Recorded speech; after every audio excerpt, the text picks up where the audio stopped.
इस घर में कभी रौनक की कमी नहीं थी।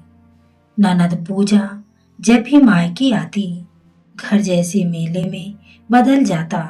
उसकी हंसी, उसके नए कपड़े और उसकी बड़ी बड़ी बातें, सब कुछ सास के लिए गर्व का कारण था।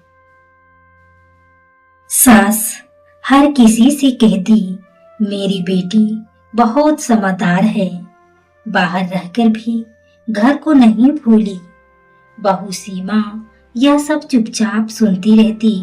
वह जानती थी पूजा का प्यार हालात तक ही सीमित है।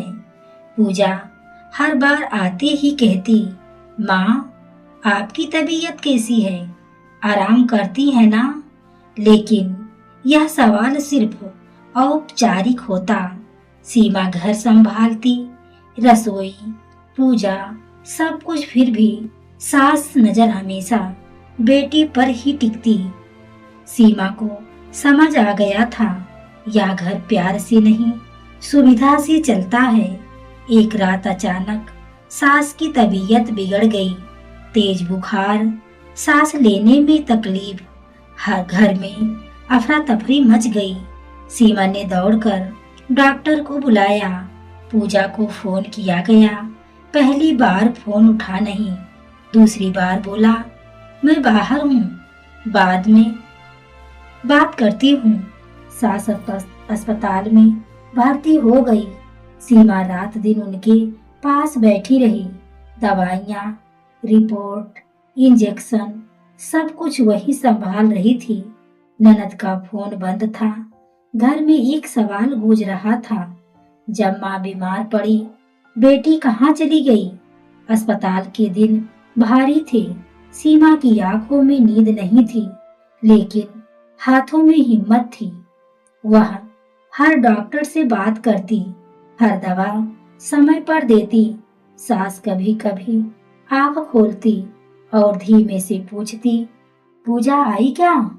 सीमा का दिल भर आता, लेकिन वह झूठ नहीं बोलती। बस इतना कहती, आप ठीक हो जाइए, सब आ जाएंगे।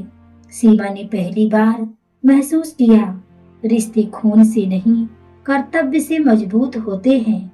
कई हफ्तों बाद पूजा आई, हाथ में फल और चेहरे पर बनावटी चिंता।